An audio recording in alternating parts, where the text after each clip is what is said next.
కాసేపట్లో కొండగట్టు క్షేత్రానికి AP deputy CM Pawan Kalyan చేరుకోనున్నారు.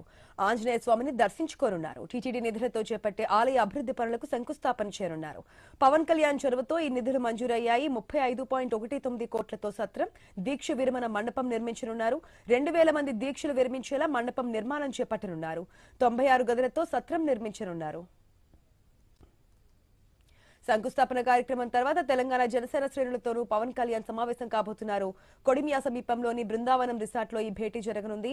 Panchayat ఎన్నికల్లో జనసేన మద్దతుతో గెలిచిన వారితోనూ పవన్ ప్రత్యేకంగా భేటీ కాబోతున్నారు.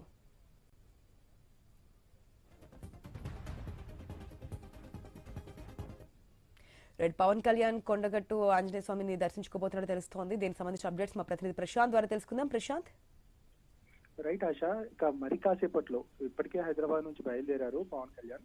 ఇక మరి కాసేపట్లో కొండగట్టుకు రీచ్ కాబోతున్నారు.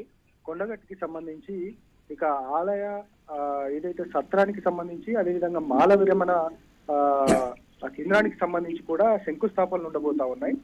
ఇక దాదాపు ఆయన ఇచ్చిన మాటను నిలబెట్టుకున్న సందర్భం కనబడతా ఉంది. దాదాపు ఆయన ఎప్పుడైతే వారాహి యాత్రలో భాగంగా ఇక్కడికి వచ్చినప్పుడు కొంతమంది స్వాములు, ఈ ఆంజనేయ మాల వేసే స్వాములంతా కూడా కొంత విన్నపాలు చేశారు. ఇక్కడ సత్రాలు కొంచెం ఇబ్బందిగా ఉన్నాయి, సత్రాలు లేవు, మాల విరమణ చేయడానికి కూడా ఇక్కడ సరి అయిన సౌకర్యాలు లేవు అని చెప్పడంతో ఆయన గెలిచిన తర్వాత మరొకసారి వచ్చి దీనిపైన పూర్తి డాటా తీసుకొని ఇక దాదాపు 35.19 కోట్ల రూపాయలతో నిధులతో కూడిన టీటీడీకి విన్నవించారు. టీటీడీ కూడా ఆ నిధులకు సంబంధించి ఇక్కడ పూర్తిగా విడుదల చేసింది. ఆ విడుదల చేసిన నేపథ్యంలో ఈ రోజు ఆ అభివృద్ధి పనులకు, అంటే ఆ శంకుస్థాపనకు సంబంధించిన పనులకు సంబంధించి ఇక పవన్ కళ్యాణ్ రాబోతున్నాడు.